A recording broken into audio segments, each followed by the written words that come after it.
Hi students, ఈరోజు ఒక important and interesting concepts నేర్చుకుందాం. Duck curve energy concept. ఈ కాన్సెప్ట్ ప్రకారం ఎప్పుడైతే ఎనర్జీ డిమాండ్ అవసరం ఉంటుందో అప్పుడు ప్రభుత్వం బోత్ రెన్యూవబుల్ ఎనర్జీ నుంచి నాన్ రెన్యూవబుల్ ఎనర్జీ నుంచి కన్సంప్షన్ చేస్తుంది. కాకపోతే పగటి పూటలో మనకి సోలార్ ఎనర్జీ అనేది మంచిగా అవైలబిలిటీ ఉంటుంది కాబట్టి మనకు ఆ టైంలో dependency on the thermal energy తగ్గిపోతుంది. అలాంటప్పుడు ఎప్పుడైతే సాయంత్రం అవుతుందో dependency on the thermal energy అనేది చాలా పెరిగిపోతుంది. సో ఈ లెక్క ప్రకారం మనం దీన్ని ఒక కర్వ్ లాగా డే అంతా గీస్తే ఒక డక్ కర్వ్ షేప్లో వస్తుంది. సో ఈ కాన్సెప్ట్ని డక్ కర్వ్ ఎనర్జీ కాన్సెప్ట్ అంటారు. సో ఈ ఛాలెంజ్ని అధిగమించడానికి ఆంధ్రప్రదేశ్ ప్రభుత్వం కొత్తగా BESS battery energy storage system అనే కాన్సెప్ట్ వచ్చింది. సో ఈ కాన్సెప్ట్ అనేది ఏదో వింతదైనది కాదు, similar to our power bank.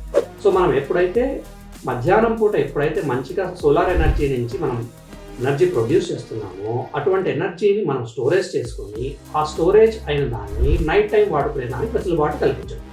So దీనివల్ల ఏమవుతుందంటే ప్రస్తుతం ₹10 పర్ యూనిట్ కొంటున్నది ప్రభుత్వం మనకి సోలార్ స్టోరేజ్ సిస్టమ్ ద్వారా దాదాపు ₹4.85కే పడిపోతుంది. సో దానికోసం ప్రభుత్వం తెస్తున్న ఈ BESS కాన్సెప్ట్ అనేది మనం ఖచ్చితంగా గుర్తుపెట్టుకోవాల్సిన అంశం.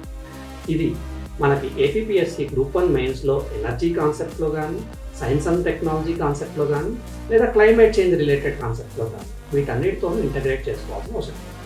సో ఇటువంటి మోర్ కాన్సెప్ట్స్ కోసం మా ఛానల్ని సబ్స్క్రైబ్ చేయండి.